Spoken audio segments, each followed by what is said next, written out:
This episode of New Politics was released on the 11th of November, 2023, and produced on the land of the Wongal and Whadjuk people.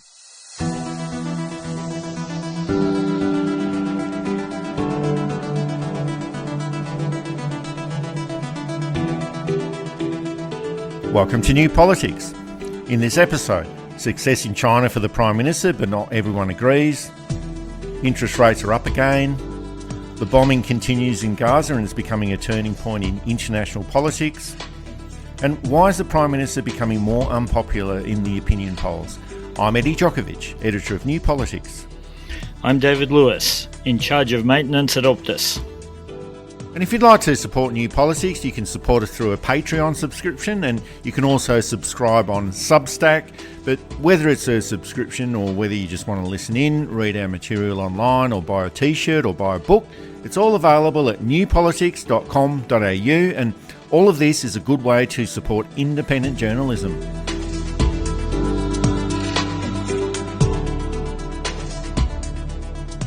The Prime Minister Anthony Albanese has completed a visit to China, and on every measure we can say that the trip has been a success and the relationship between Australia and China has been stabilised. And there's no question that the Australia-China relationship had been damaged by the reckless actions of the former Prime Minister Scott Morrison and former Defence Minister Peter Dutton when they made accusations that China had caused the outbreak of COVID-19 and wanted the World Health Organization to investigate China. And it goes back further a little bit when the Turnbull government banned Huawei from supplying 5G infrastructure in Australia, and there were good reasons for doing that, but that fed into anti-China sentiment that was then stoked by the coalition government at the time.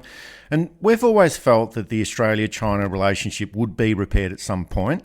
And the benefits for both countries are just too great for the relationship to be damaged forever, but it was still going to take a great deal of diplomatic work to remove all of those tariffs and sanctions that China imposed on Australian exporters several years ago, and most of those sanctions have now been removed. And the Albanese government might not get the credit for this work by the electorate, but this is a significant development in the relationship with China. China, of course, has human rights issues, but then again, so does Australia. There's always going to be that criticism that we shouldn't be dealing with China, but it's our second biggest importer. Chinese manufacture provides a lot of stuff to Australia that we couldn't do at the same type of pricing. And it's also good to be friends with all the superpowers or all the world powers, because you never know when you will need their help and even what for you might need their help. I think it has been a good bit of diplomacy, given the damage that was done. Morrison and Dutton seem to have the idea that what you say in Australia won't go back to China, and tried to play both sides of the street, as it were. But of course, it doesn't work like that. The embassy in Canberra gets all the daily newspapers, watches all the Australian news, etc. They'd also know the difference between what you might call salesmanship. Oh, we showed the Chinese what to do, and we got the best deal out of this, which may or may not be true. That most governments understand that the people they're dealing with tend to talk up their achievements and talk down the other side's achievements, even in friendly negotiations. But the Chinese government are very sensitive to that dog whistling, and even things like the much lamented AUKUS deal would have been very closely examined in China, and the underlying implications, the Anglosphere getting back together, would not have been missed. So Australia and China getting the hard diplomatic work back, having sanctions lifted, was really a very good piece of work. And we'll be critical of, and have been critical of, other elements of foreign policy, and we'll be critical of the Australia-China relationship in the future, no doubt, too. But I think this visit to China confirms just how much damage the coalition government did in so many different areas, and chasing a wide range of different ideological pursuits rather than the national interest, which is what governments are meant to do all around the world. And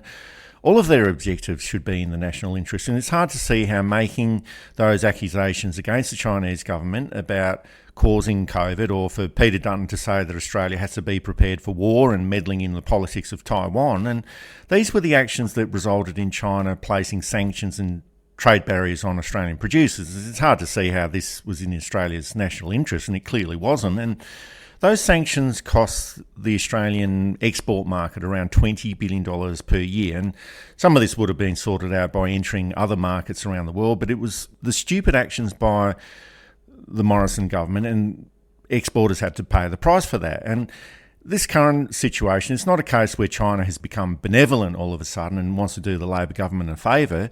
China does have a few economic problems. It's got slow growth at the moment, very high youth unemployment. It's got a very unstable property market in quite a few key cities, and patching up the trade relationship with Australia is good for both countries. And the other factor is, and David, you and I predicted this at the time, and it shows that we do get our predictions right sometimes, but these trade issues were never going to be resolved while the coalition government was in office, and that would need to wait for a change of government, and that's exactly what's happened. And in the field of diplomacy, China does have a very long memory, and they wanted to punish the people that humiliated the Chinese government at the time, and that was Scott Morrison and Peter Dutton. So that part has been inflicted, and the punishment is now over. And Anthony Albanese and Penny Wong have gone to great lengths to restore that relationship, and I think this is the end result.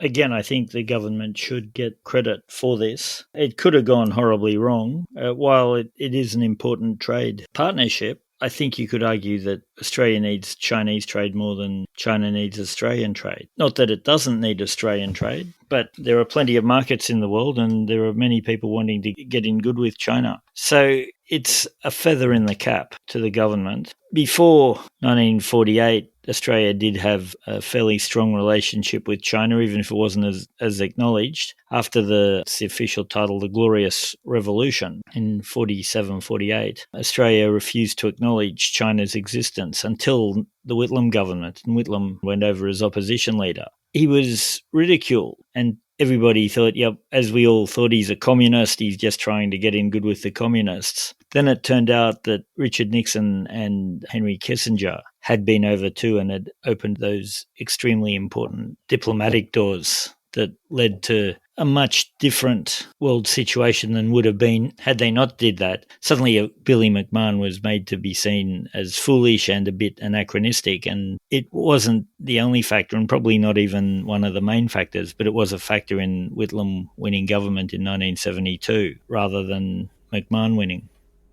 And you mentioned some of this before, David, about the human rights issues in China that we do have to take into account. There's Tibet, there's the treatment of Uyghur people, there's Hong Kong, but Australia probably can't really talk about this too much, especially when it had a chance to show its human rights credentials on the Voice to Parliament referendum, but failed that pretty badly. So there's probably not going to be too much talk or discussion about human rights, but that relationship with China does seem to fall along political lines. There is that special relationship between the Labor Party and China. As you mentioned, Gough Whitlam's first visit in 1972, Hawke, Keating and Rudd, and Labor in government tends to manage the relationship with China far better than the Liberal Party, which still seems to be afflicted with Menzies and the yellow peril rhetoric, and that's probably why the Liberal Party has been so hostile to China over the recent years and has got no qualms about running a racist commentary or attacking Albanese when it comes to the China relationship. And they're still running with that Airbus elbow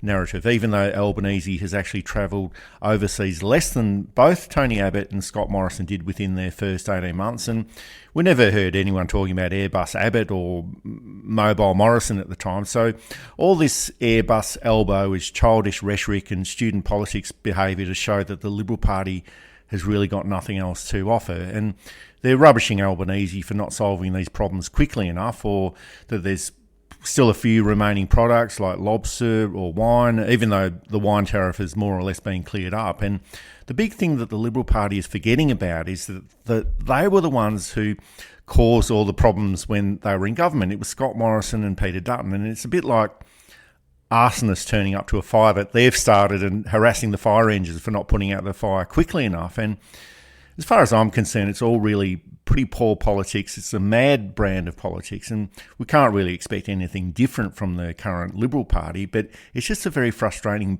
brand of politics to watch from the sidelines. if there was an argument for it in 1956, say, which there probably wasn't, but let's just for a second say that there was, that argument has well and truly been resolved since at least Tiananmen Square. Now, Tiananmen Square was a terrible, terrible thing, but it did bring changes in to China, which brought it into line a bit more with the rest of the world's values, very quietly, of course. And as a result, the whole yellow peril thing and the whole let's get back to white Australia thing too is the wrong way of looking at these questions. Of course, John Howard found to his peril that the Chinese community is engaged, is passionate, is interested in domestic politics and will make you pay if you don't show them the due respect that they have earned over nearly, 180 years of constant immigration to Australia. Bob Hawke protected Chinese students who were here, who were under threat of being deported back to China, yet still remained on good terms with China for most of his tenure. So you can be critical anyway. You can work in your own national interest and still be friends, which is what we've been saying about a whole range of things, of particularly the last government, but also this one.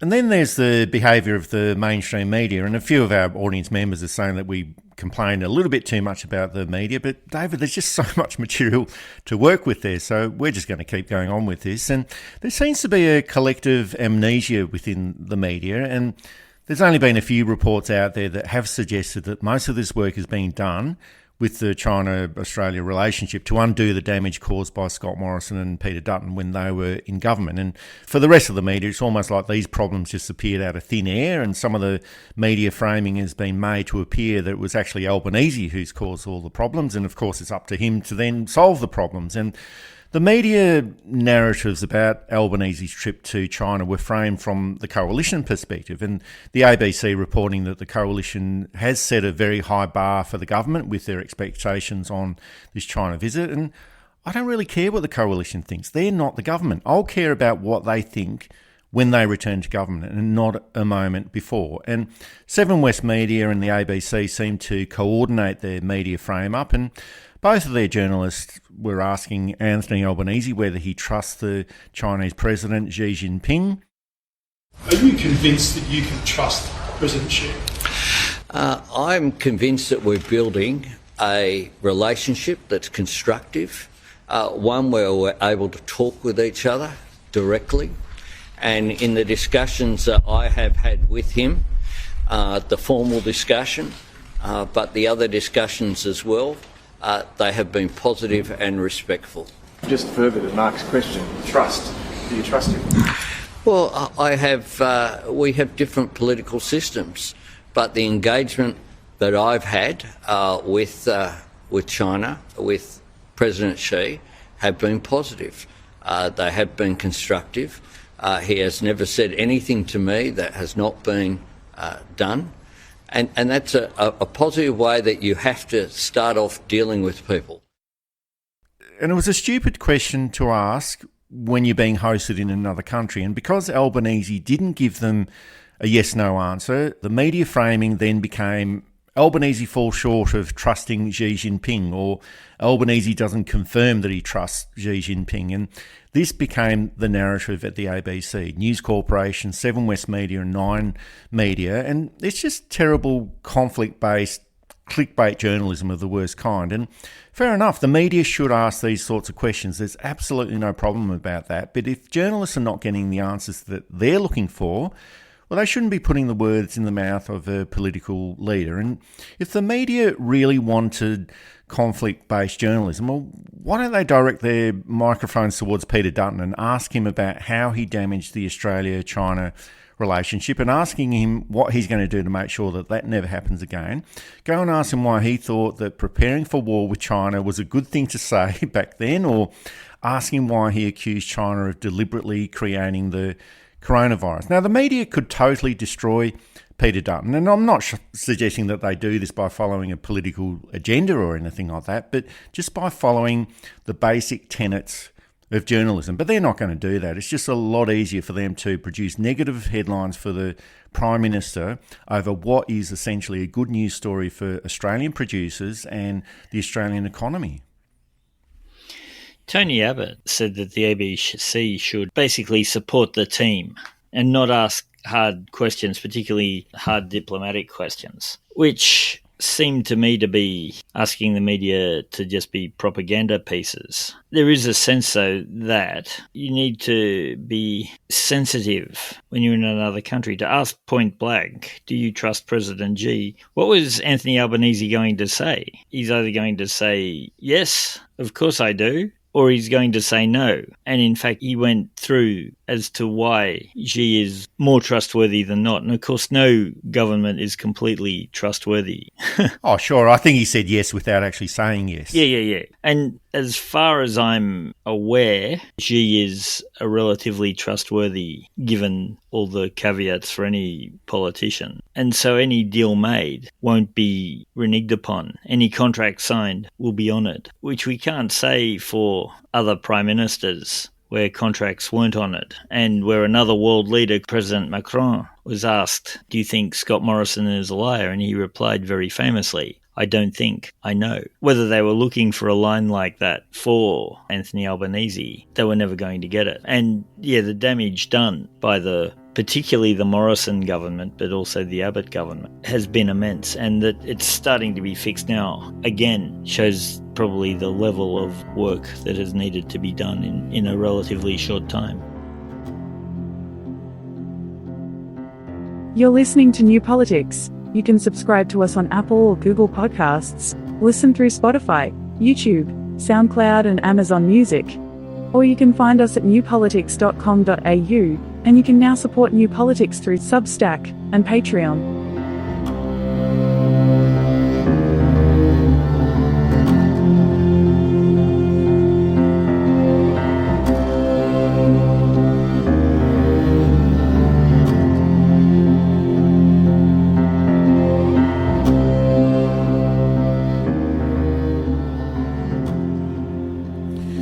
Interest rates have gone up again, and it's the 13th consecutive interest rate rise since May 2022. And this coincides with nearly all of the time the Labor government has been in office. And of course, there is an economic dimension to interest rates, and this will cause more financial issues for people with mortgages and loans. And there seems to be a bigger relationship between politics and interest rates in Australia than it is in most other countries, but this is an issue that will need to be managed economically by the Labor government, but also politically as well. And if they can't do this, all of this is going to spiral out of control.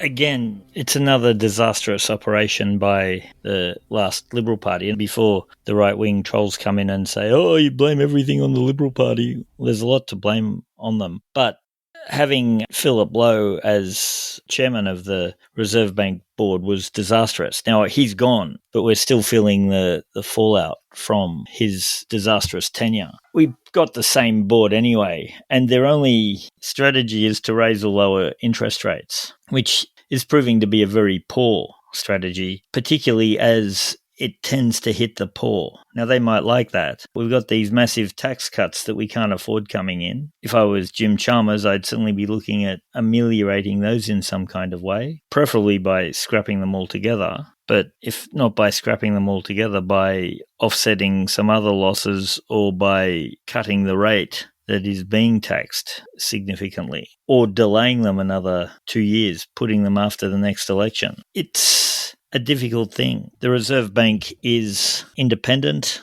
of the government. It should be independent of the government. It may not have been independent of the government in its last iteration because a lot of its decisions seem to favour the last government and then seem to not favour the current one. But watching it from the outside, I may be being a bit too harsh on them. But the Reserve Bank has to, I think, start justifying its existence, at least the board. And I think you're absolutely right. The government has to start looking at this thing not just as an economic issue, but a political one. And how do you sell it to the Australian people? How do you help those Australians? I heard that 17% of mortgages are behind. Now, I will be fair, the banks really don't want to lose that number of mortgages because if they cash them in early, that's it. Whereas if they can keep them going, they'll make more money. So I do think the bank is prepared to work with its customers and take a small hit in the short term for a bigger profit in the long term. An extra couple of years on the mortgage, which is an extra 2 years of compounded interest, which on the size of some of these mortgages is quite significant.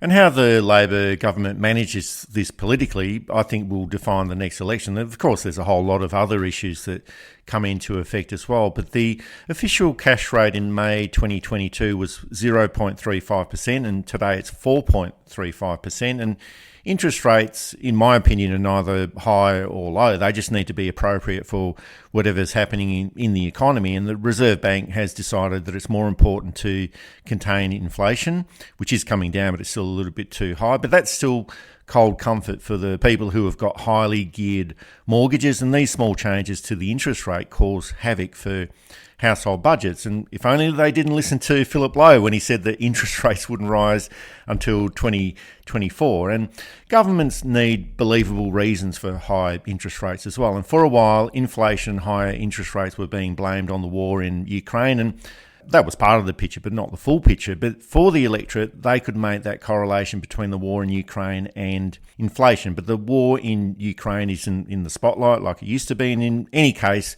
economies all around the world do adjust and stabilise if there are prolonged conflicts in any part of the world. And that's the job of the Treasurer, to try and manage these difficult issues politically. And of course, it has to be managed economically as well. And you can't just airbrush difficult economic circumstances. You can't keep saying that the economy is going really well when the electorate is experiencing something completely different. And I think Josh Frydenberg and Scott Morrison found out about that the hard way when they were booted out of office last year. And this is what the Treasurer needs to do: manage the economics and the politics of the overall economy. And Jim Chalmers has to do this quite forcefully. And if he fails in either of these areas, the government will suffer at the next federal election. It looks like it's already starting to suffer. Opinion polls are suggesting minority government for them, which may not be a bad thing, but that is the loss of perhaps some good members. It means that the government's agenda, that they've really squandered a little bit. I can't say it's a government of no achievement. It's a government of some achievement and some substantial achievement. But they could have gone a little bit harder, particularly as the polls are now low. Now, I know that the hope is that they will be able to turn the polls around a bit by the time of the election, and that's extremely possible. But while people are in a poorer economic situation, and we can point to whose fault it is, and it's not really the current government's, but it's the current government who will get the blame for it and who will be punished at the ballot box. And the pattern is the Liberal Party ruins the economy and the Labor Party fixes it. Mostly, it's time for them to start thinking about the next election. And if they want to go back into a majority government, and there's not a lot of fat either, they've got to maintain an even gain, which is very, very hard for a second government to do. They have to start thinking about what the Australian people want. And I would argue that the first thing they want is financial security. And whatever the case is, the media still runs to the opposition first for their assessment of the interest rates rise and the effects on the economy. Why speak to the government when we can speak to the opposition? Let's not speak to Treasurer Jim Chalmers, and we can't speak to Shadow Treasurer Angus Taylor because he's overseas on some Conservative talk fest. So if we can't do all of that, let's go to Senator Jane Hume. They're simply trying to blame somebody else for rising inflation. Once again, they've blamed Vladimir Putin first and foremost. Then they've blamed the Middle East. They've blamed Israel. And now they're blaming the states. Jim Chalmers can't take responsibility for this, and yet so much of the inflation balloon is in his control. And that's not actually what the Labor government has said, but this is what happens if you speak before you've heard what the Treasurer has got to say about it, and this is what Jim Chalmers has actually said. This will make life harder for people who are already doing it tough. Inflation has moderated in our economy since those peaks that we saw last year, and our economy has slowed. But inflation is still a feature of our economy, and inflation has been persistent in recent months, as the Reserve Bank has identified. Now, the primary driver of inflation in the most recent data was petrol, but there are other inflationary pressures in our economy as well, and the Reserve Bank is responding to that. So this is a difficult day for people with a mortgage. We do understand that Australians are already under substantial pressure in their household budgets, and this will tighten the screws further. That's why the highest priority of the Albanese Labor government is rolling out this cost of living relief, which the ABS says is working, but also this responsible economic management, which the Reserve Bank Governor, the IMF and others have acknowledged as well. The government is doing its bit to address the inflationary pressures in our economy. The Independent Reserve Bank has taken this decision today in the interest of this fight against inflation. And what we are doing as a government and what the Reserve Bank is doing as an independent board is all about trying to make sure that we can get on top of this inflation challenge in our economy, which is hurting our people and our economy more broadly. So we've got the standard political approach where the Treasurer and someone from the opposition are competing to try and set the agenda on the economy. And ultimately, it is about who presents the most articulate narrative and the most believable narrative forward. But even still, whatever the narrative is, it has to be believed by the electorate. And politics does work both ways. The coalition believes that it's on a winner by making up their stories and totally forgetting about how poor they were in government for 9 years, and that might work for a certain period of time, and it certainly worked in the Voice to Parliament referendum, but it cannot work forever. But it is up to the Labor government to keep reminding the electorate about how terrible the coalition government was, how they mismanaged the economy, and they just have to keep repeating it and repeating it and repeating it and keep going even after the electorate gets sick of that message. And that's what the Liberal Party did with Beazley's $10 billion black hole all the way back in 1996 and kept on repeating that message for almost a decade. And $10 billion compared to $1,000 billion debt left behind by a coalition is a little bit of a joke, but that's what the Labor government has to keep doing. And it's standard politics. They just have to keep reminding the electorate who caused the problems in the first place, just like what happened with the relationship with China. And it is up to the government of the day to resolve these problems. That's what their job is, but they have to remind the electorate that they didn't cause these problems. And I suspect, and Kevin Rudd tried this too, and to a lesser extent Julia Gillard, they're trying to raise the standard of debate in Parliament. Thing is, if you have monkeys on the other side, there's no point in trying to not talk to them like monkeys. The thing they'd most hate is being slapped down in debate. And instead of complex arguments that appeal to us, call them out and defeat them on their own terms. Of course, Mark Twain said, never argue with a fool. They'll just drag you down to their level and beat you with experience. But I think calling them out, getting them to explain, they'll get Sky News and the Daily Telegraph and the Herald Sun rushing into their defence. But as we've pointed out, nobody's watching or reading any of that in any case. They're not going to win an argument. They just gain the already converted, which shouldn't matter to Labor. You're trying to win those who are wavering. And yeah, they should just go for it and let them know how silly they are. This is New Politics, one of the top 10 Australian politics and news commentary audio programs. You can listen to us on Apple or Google Podcasts, Spotify, YouTube, Amazon Music, and you can find us at newpolitics.com.au, and you can contribute and support New Politics on Substack and Patreon.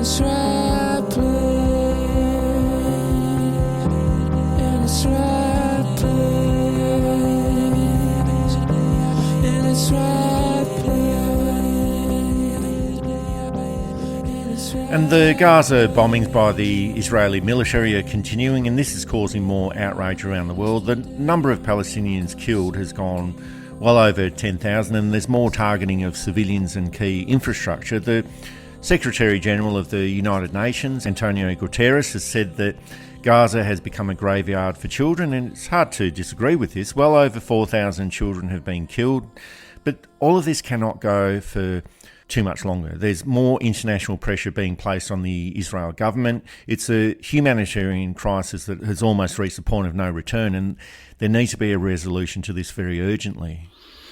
Something's got to happen. Again, it's a corrupt government looking at serious charges, trying to delay these charges by starting a war. Had Israel gone after obvious Hamas targets, it would be very hard to argue against that. The whole Israel has a right to defend itself argument certainly carries a bit of weight. But Gaza is not Hamas. The Palestinian people are not Hamas necessarily. And certainly the thousands of children who have died are not Hamas. Hamas is a very dangerous organisation, a ruthless organisation who are prepared to do horrible things to further their cause. But it seems the Israeli government, or the Netanyahu government, isn't much different. I think the tide is turning. I'm starting to notice more news stories that are less favourable to the Israeli position as it stands at the moment. I'm starting to see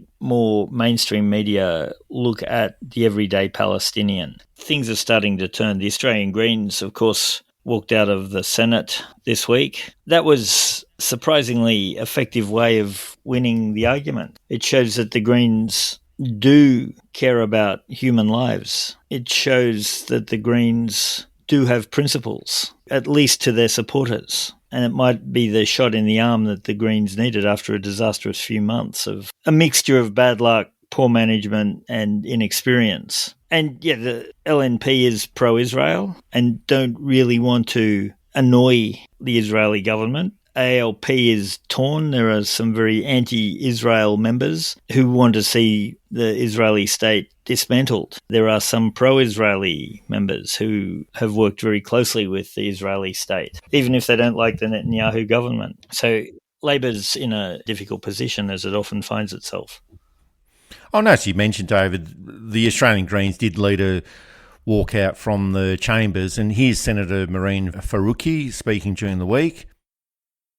The coalition is morally bankrupt when it comes to Palestine, and Labour has shown itself to be heartless, gutless cowards. You are watching the massacre of thousands of Palestinians by Israel, and you are not condemning Israel. You refuse to call for an immediate ceasefire. Well, we are not going to sit here and watch you pat yourselves on the back for doing nothing. Weasel words are not going to stop war crimes. Today, we bring the people's protest into Parliament. Free, free Palestine! Thank you, Senator Faruqi. And last week we did ask the question about who speaks for the Palestinians, and as you mentioned, the Liberal Party definitely doesn't. The Labor Party generally does not, and it still talks about Israel does have the right to defend itself, but it's been saying it more through gritted teeth in recent days. So it seems that international action is on the agenda, and there is a change in the mindset of the international community, and I think it has reached a point where the international community does have to act. The Israel military cannot continue with its unbridled attacks on civilians without suffering any consequences from the international community. A Group of 7 meeting is being convened in Japan to discuss the war in Gaza. The British government is holding an emergency committee meeting as well, and Russia is calling for an intervention as well, so there's a nice bit of irony going on there. But it has reached a point where people all around the world are getting disgusted with the actions of the Israel military and the Israel government, and that includes many Israeli people within Israel. And there have been suggestions in the media that Hamas is playing a brilliant PR campaign with all the death and destruction, and I find these suggestions quite offensive, actually. 10,000 civilians killed, well, that's not public relations and PR. That's 10,000 civilians killed. That's 4,000 children killed. And that's all the houses, the shops, the schools, the universities that have been destroyed. That's not PR. That's what's actually happened. And the more that people see this, I don't think it's so much that they're disgusted. They're actually quite disturbed by what's going on in Gaza. The world has changed. And it's a complex issue. And I was very pleased and humbled to receive an email from one of our listeners who appreciated that we're doing our best on this stuff. And if there was a simple solution that people were prepared to go through, it would have happened by now. Certainly, I think part of the solution is to stop bombing civilian targets, to not attack civilians, to let people's families remain intact. And that's really on both sides. But again, if it was that simple, it probably would have happened by now. Well, I think the solutions are probably pretty easy, but they're very difficult to implement politically. And I think that's what the issue is. But there's always help on the way, and during the week we saw the spectacle of Scott Morrison and former British Prime Minister Boris Johnson visiting Israel, and they wanted to show their solidarity with the government of Israel, and if that's what they want to do, that's their business. But I think real courage would have been to actually go into Gaza and hold their media conferences there, or maybe speak to the Palestinian people there and listen to their perspectives. And Morrison is a former Prime Minister and Boris Johnson is a former British Prime Minister, but no longer in Parliament. But Malcolm Turnbull, yet another former Prime Minister, he called it out and asked, well, what's the point of going there? And rejected the calls from former MP Dave Sharma for Anthony Albanese to also go and visit Israel. But I mean, seriously, Albanese is going on, what is it, a sympathy visit, a solidarity visit to Israel? What's Australia going to do other than, provide sympathy and solidarity? I mean, it would just be Albanese's got to keep his eye on the ball, which is being Prime Minister of Australia and advancing the interests of the Australian people that have put him into office. That would be my advice to him. Leave the showboating for ScoMo and Boris, I think. I'm sure it's appreciated, but you've got to remember they're both two guys that are out of office. They've got plenty of time. And of course there is that history between Malcolm Turnbull and Scott Morrison, but it's hard to disagree there. And I know that we had a long list of political leaders travelling to Ukraine, and it was almost like a tour of duty for a while, but for the time being it's probably best for political leaders to stay away and just let the diplomats do all of the work that they need to do.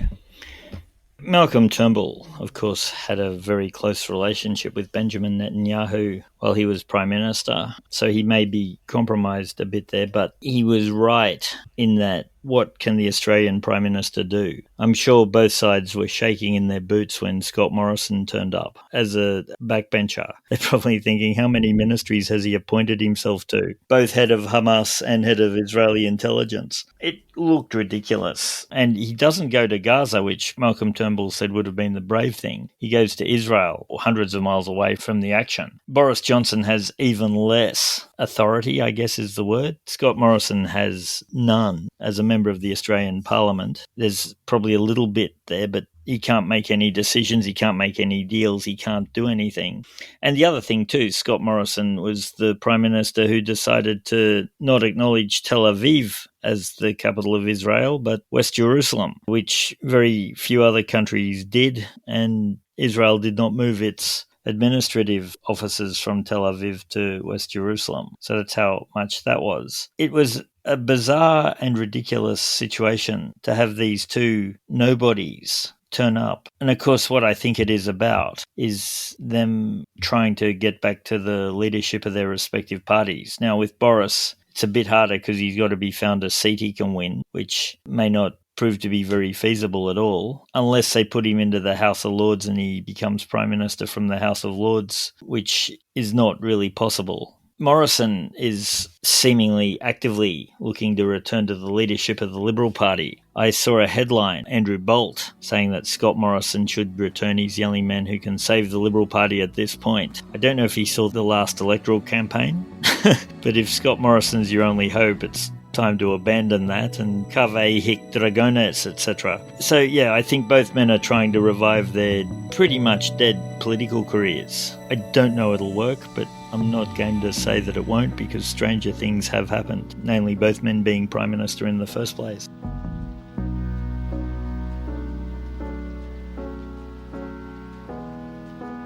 You're listening to New Politics. You can subscribe to us on Apple or Google Podcasts, listen through Spotify, YouTube, SoundCloud and Amazon Music. Or you can find us at newpolitics.com.au, and you can now support New Politics through Substack and Patreon.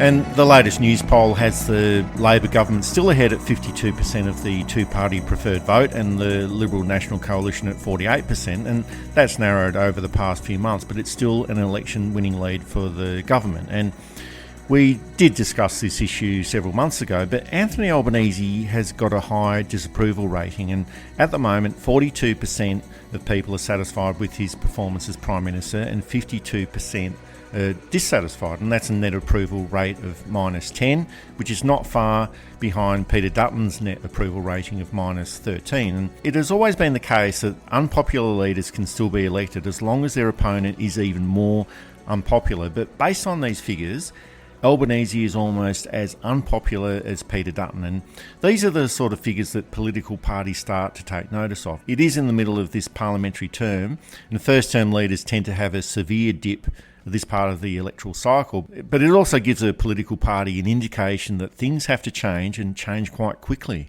Yeah, and takes us back to what we were saying earlier. They've got to get control of the economic narrative and be seen to have taken control of the economy. And I think that's the major thing. And even though they inherited one of the poorest economies in Australian history, you can only blame the opposition for so long before people stop listening. Now, I would argue that it could take most of the term to fix the economy, but Australians who are in mortgage stress, Australians who are struggling to find work, Australians who are not able to afford groceries and utilities don't care about that. They want the problems fixed last week so that they can pay off their bills and go back to a relatively comfortable, frugally comfortable life. And Australians look at the massive profits that Woolworths and Coles make and wonder why, that they're allowed to make this stuff and yet prices haven't gone down. They look at things like the Optus breakdown. I don't know how much money was lost yesterday with Optus. I know a lot of businesses and companies and people were affected. They look at that.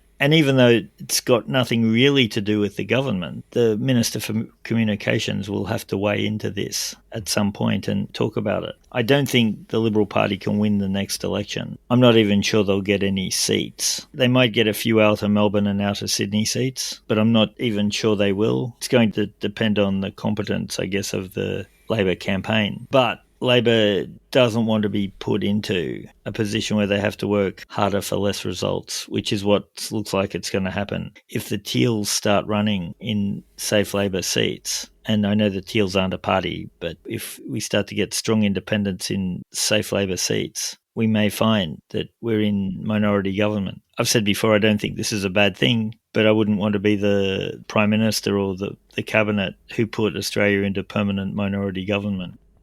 And the Prime Minister's disapproval rating started going up in July, and that was the same time that the support for the Voice of Parliament started to drop, so there might be a link there. And Anthony Albanese did burn some political capital on the Voice of Parliament and didn't get much of a return on that, but there's other factors going on as well, and it's never just the one issue that affects the perceptions of a Prime Minister. Pretty much every single issue contributes to that. You mentioned Optus before. Even though that's got nothing to do with the government, that's an issue that does contribute to these perceptions. And there have been 12 interest rate rises since Labor won office in May 2022, and there have been a lot of cost of living issues since that time, housing affordability issues as well. So these issues are starting to bank up, and Albanese isn't a polarising figure like Tony Abbott or Scott Morrison were when they were Prime Minister, and you don't necessarily need to be a polarising or divisive figure to have a high disapproval rating. But I'm starting to see some similarities between Malcolm Turnbull and Anthony Albanese, not in characters or anything like that, but just their political experience. Back in 2015, Malcolm Turnbull had the political world on a platter. He had that massive majority when he challenged Tony Abbott. It was actually a relief when Tony Abbott was removed, and so many people had so many expectations of Malcolm Turnbull, and then nothing.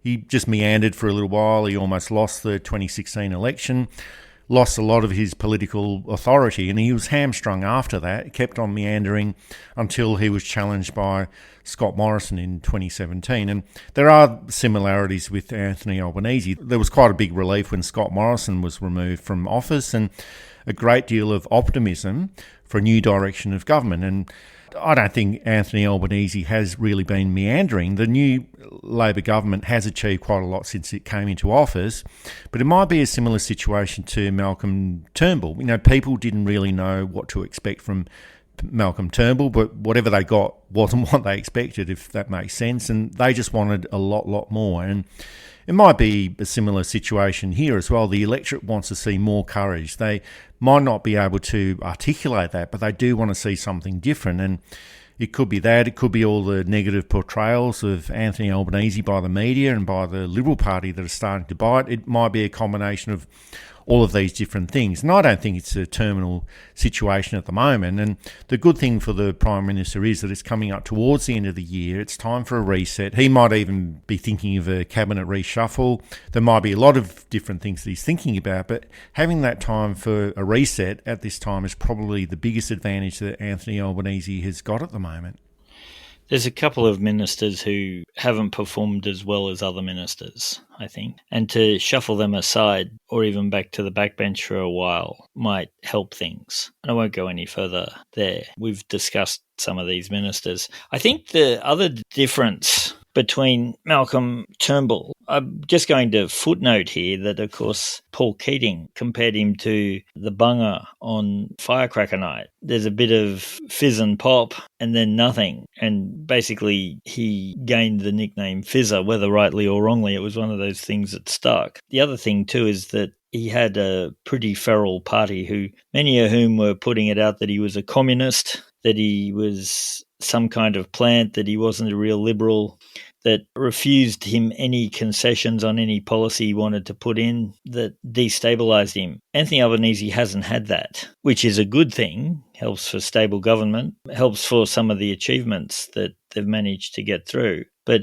it also makes it harder to justify the lack of, or the seeming lack of action. I know that there'll be a lot of Labor Party supporters listening who'll say, yeah, you can't undo a decade's worth of damage in one term. And that's absolutely correct. I'm talking about here public perception rather than what a government can and cannot do were they not beholden to the public. Probably a more rational electorate might say, yep, this is going to take 3 terms. We are going to not vote the other side in at all because they are completely useless and incompetent and they need to refresh and bring in new and better people. And we might have sympathetic minority governments instead while Labor sorts itself out. But the electorate isn't quite as rational as we'd like to think it to be. And I think the government has to start thinking of more forthright and aggressive messaging to ensure that there is good governance. And not only that there's good governance, but governance that is seen to be good. Because I think I say this every week, it's all about perception. It's not necessarily what they achieve, it's what they're seen to achieve. They can be 2 completely different things.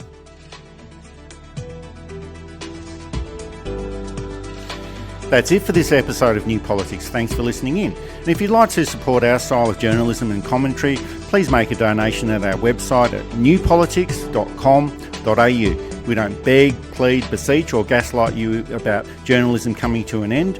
We just keep it very simple. If you like what we do, please send some support our way. It keeps our commitment to independent journalism ticking along.